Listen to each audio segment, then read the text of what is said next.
नमस्कार मित्रांनो, परत एकदा आपलं खूप खूप स्वागत आहे आपल्या सर्वांच्या लाडक्या महाडीबीटी स्कॉलरशिप ऑफिशियल या चॅनलवरती। आणि आज तुमच्यासाठी घेऊन आलो एक स्पेशल आणि खास एडिशन। कोणती आहे ती एडिशन? मुद्रा लोन। आता बरेच विद्यार्थी मित्र आणि नागरिक यांना मुद्रा लोन हवा असतं, परंतु त्याची ऍक्च्युअल प्रोसेस माहित नसते की आपल्याला जे मुद्रा लोन घ्यायचे ते घ्यायचे कसं। आता मुद्रा लोन बघा, बेसिकली मुद्रा लोन ही गव्हर्नमेंटने चालू केलेली एक योजना आहे ज्याच्यामध्ये कोलॅटरल फ्री, म्हणजे आपल्याला कुठलंही आपण कोलॅटरल द्यायची गरज नाही किंवा त्याला आपण काय म्हणू सिक्युरिटी द्यायची गरज नाही, कुठली तारण द्यायची गरज नाही, असं कोलॅटरल फ्री लोन असतं ते असतं मुद्रा लोन।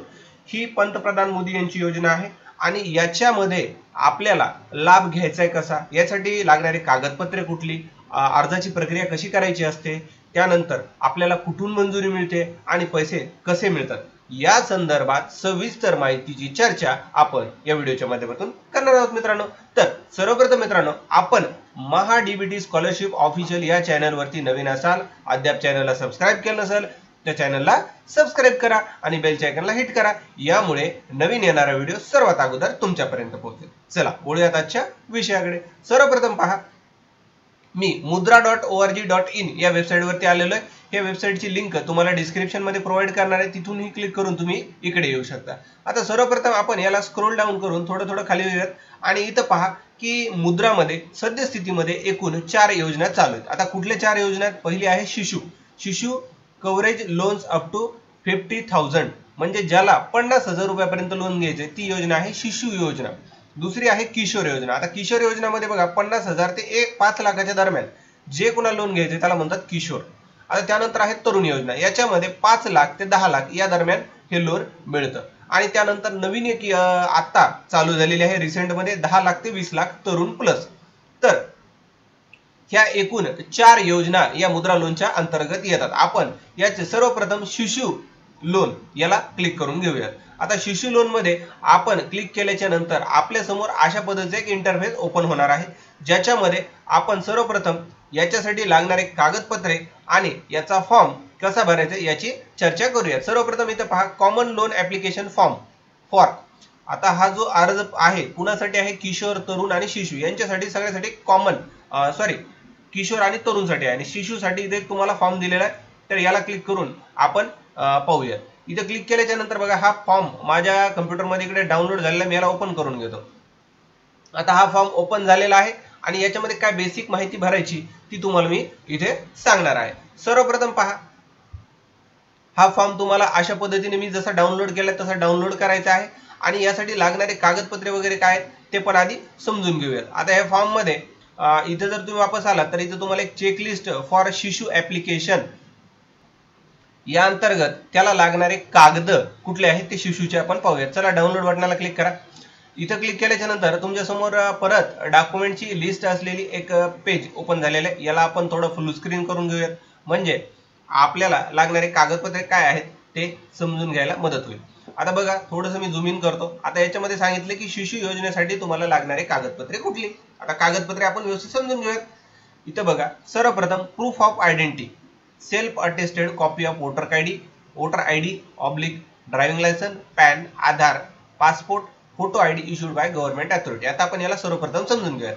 तुम्हाला आयडेंटिटी म्हणजे ओळखीचा पुराव्याचा एक कागद द्यायचा आहे, ज्याच्यामध्ये तुम्ही मतदान, आधार, ड्रायव्हिंग लायसन, पासपोर्ट किंवा गव्हर्नमेंटने जारी केलेलं कुठलंही एखादं आयडेंटिटी कार्ड ज्याच्यावर तुमचा फोटो आणि गव्हर्नमेंटचा सही शिक्का वगैरे असेल, असं यापैकी एक कागद द्या।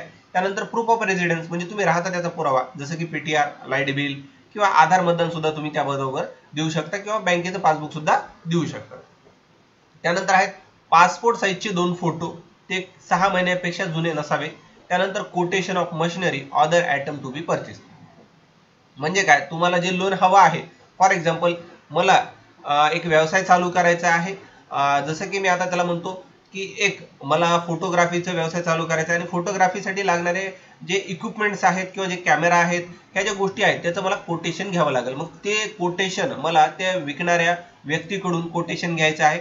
त्यानंतर name of supplier, details of machinery, price of machinery and items to be purchased, म्हणजे कोटेशन मध्ये तुम्हाला घ्यायच्या वस्तूचं नाव, त्याची कंपनी, त्याला लागणारा खर्च, ह्या गोष्टी सगळ्या मेन्शन असणं गरजेचं आहे। आता त्याचबरोबर बघा proof of identity, address of the business enterprises, copy of relevant license, registration certificate, other document pertaining to the ownership, identity and address of business unit if any. म्हणजे तुम्ही जो व्यवसाय चालू करता त्यासाठी तुम्हाला हवं असणार एखादं लायसन, ज्याच्यामध्ये आपण शॉप ऍक्ट लायसन म्हणू शकतो, उद्यम आधार लायसन म्हणू शकतो, फूड लायसन म्हणू शकतो किंवा व्यवसायाचं कुठलं एखादं लायसन ते आपल्याला द्यायचं. त्याच्यामध्ये सांगितले proof of category like SC ST OBC minority. म्हणजे काय, तुम्हाला तुमची जी कॅटेगरी असेल त्यानुसार डॉक्युमेंट द्यावा लागतील. जर तुम्ही SC ST OBC आणि मायनॉरिटी असाल तर तुम्हाला जातीचा पुरावा द्यावा लागेल, तो बंधनकारक आहे.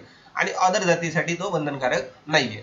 त्यानंतर आहे नो प्रोसेसिंग फी, म्हणजे याला कुठलीही प्रोसेसिंग फी द्यायची गरज नाही. बँकेवाल्याला तुम्ही सरळ सांगू शकता की असं असं मेन्शन आहे, तुम्हाला प्रोसेसिंग फीस द्यायची गरज नाही. नो कोलॅटरल, कुठलंही तारण द्यायची गरज नाही. परत repayment period of loan is extended up to 5 years, आणि ते पैसे तुम्ही 5 वर्षापर्यंत सुद्धा भरू शकता. पण applicant should not be defaulter of any bank or financial institution, म्हणजे अर्जदार कुठल्या बँकेचा डिफॉल्टर नसावा किंवा कुठल्या वित्तीय संस्थेचा डिफॉल्टर नसावा, अशी कंडिशन त्यांना मेन्शन केली. चला आता कागद तुमच्या लक्षात आलेत, मी याला कट करून घेतो आणि आपण जो फॉर्म उघडला होता तो पाहूया. आता हा फॉर्म भरण्यासाठी सर्वप्रथम इथं तुमचं नाव, नेम ऑफ ऍप्लिकंट मध्ये, वडिलांचं नाव, त्याच्यानंतर इंडिव्हिज्युअल, जॉईंट, प्रोप्रायटर, पार्टनरशिप आणि अदर यापैकी तुम्हाला हवं असलेलं तुम्ही निवडू शकता. जर तुम्ही प्रोप्रायटर असाल तर प्रोप्रायटर निवडा, जॉईंट निवडा किंवा पार्टनरशिप निवडा. त्याचबरोबर तुमचा राहायचा पत्ता तुम्हाला इकडे समोर टाकायचा आहे आणि व्यवसायाचा पत्ता तुमच्या याच्या समोर टाकायचा आहे. व्यवसायात जर किरायाने असेल तर इथं रेंटेड किंवा स्वतःची जागा असेल तर ओन्ड, असं दोन्ही पण ऑप्शन निवडू शकता. त्याचबरोबर डेट ऑफ बर्थ मध्ये पूर्ण जन्मतारीख, त्याचबरोबर सेक्स मध्ये मेल आणि फिमेल यापैकी जे हवं ऑप्शन आहे ते तुम्ही निवडू शकता. शिक्षणामध्ये 10वी 12वी किंवा शिक्षण नाही यापैकी तुम्हाला हवं ते ऑप्शन निवडू शकता. त्यानंतर मतदान कार्ड, आधार कार्ड आणि लायसन याचे जे नंबर आहेत ते इथं टाकण्यासाठी तुम्हाला एक बॉक्स उपलब्ध करून दिला, याच्यामध्ये तुम्ही मेन्शन करू शकता. त्याचबरोबर ऍड्रेस प्रूफ मध्ये तुम्ही वोटर आयडी देत असेल तर त्याचा नंबर इथं मेन्शन करा किंवा आधार देत असेल तर त्याचा नंबर सुद्धा इथं मेन्शन करा. आता मोबाईल नंबर तुम्हाला एक ऑप्शन दिलेला आहे, तो मोबाईल इकडे आणि ईमेल या दोन्हीपैकी तुम्हाला मोबाईल आणि ईमेल दोन्ही इथे भरून घ्या. त्याच्यानंतर आता इथं एक ऑप्शन आहे लाईन ऑफ बिझनेस ऍक्टिव्हिटी, म्हणजे तुमच्या व्यवसाया संदर्भात विचारले. प्रपोज्ड आणि लिस्टिंग, म्हणजे तुमचा व्यवसाय चालू असेल तर तुम्ही या ऑप्शनच्या समोर चालू आहेला टिक करून त्याची माहिती लिहू शकता, किंवा प्रपोज असेल तर प्रपोज म्हणजे चालू करायचं आहे. आणि त्याच्यामध्ये तुम्ही कुठली ऍक्टिव्हिटी करता, काय करायचं आहे, खरेदी विक्री करायची, ट्रेडिंग करायची, मॅन्युफॅक्चरिंग करायची, ते तुम्ही इकडे मेन्शन करू शकता. अॅन्युअल सेल्स, तुमचा वार्षिक सेल तुम्ही लिहू शकता, कधी, जर तुमचा व्यवसाय ऑलरेडी चालू असेल तर. अदरवाईज तुमचं प्रपोज्ड मध्ये तुम्ही किती करू शकता ते मेन्शन करायची गरज आहे इकडे. त्यानंतर स्किल सर्टिफाईड, म्हणजे कुठले तुमच्याकडे दाखले वगैरे असतील तर ते तुम्ही इकडे देऊ शकता. त्यानंतर एक्सपिरियन्स, काही याच्या संदर्भात जर अनुभव असेल तर ते इकडे मेन्शन करायला विसरू नका. त्याचबरोबर तुमची category general, SC ST OBC जी कुठली असेल ती तुम्ही टिक करायला विसरू नका. त्याचबरोबर लोन अमाऊंट रिक्वायर्ड, तुम्हाला किती लोन पाहिजे ते इकडे मेन्शन करायला विसरू नका. पण इथे तुम्ही आपण शिशु लोन बघत आहोत त्याच्यामुळे 50,000 रुपयाचंच लोन आहे. जास्तीच्या लोनसाठी दुसरे पण ऍप्लिकेशन अवेलेबल आहेत.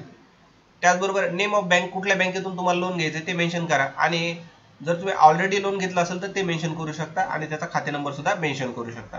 आणि हे झाल्याच्या नंतर तुम्हाला तिथं तुमचा अंगठा, ठिकाण आणि माजलगाव, ठिकाण आणि तारीख हे मेन्शन करायचे. त्याचबरोबर तुमचा अंगठा किंवा सही करायची आणि खालची माहिती ही बँक लिहिणार आहे, त्याच्यामुळे याला ब्लँक ठेवा. आता बघा, आपण अशा पद्धतीने हा ऍप्लिकेशन फॉर्म भरला, तुम्हाला सांगितलेले कागद जोडले आणि याची एक फाईल तयार केली. ही फाईल तयार केल्याच्या नंतर तुमची जी दत्तक बँक असेल, फॉर एक्झाम्पल तुमच्या गावानुसार एक दत्तक बँक असते, किंवा तुम्ही जर नगरपालिका, महानगरपालिका या एरियामध्ये राहत असाल तर तुम्ही कुठल्याही एका चॉईसच्या बँकेला ही फाईल नेऊन देऊ शकता आणि त्यांच्याकडून तुमचं लोन करून घेऊ शकता. ही फाईल द्यायची आहे त्यांच्याकडे, त्यानंतर ते प्रोसेस करतील, तुमची बँक तुमच्या लोनला सँक्शन करेल आणि त्यानंतर तुम्हाला एक सँक्शन लेटर मिळेल आणि तुमचं लोन तुमच्या अकाउंटला डिस्बर्स होईल. तर अशा पद्धतीने हा आपल्याला मुद्रा लोनचा पूर्ण फॉर्म, लागणारे कागदपत्र या संदर्भात सविस्तर माहितीची चर्चा आपण या व्हिडिओच्या माध्यमातून केलेली आहे.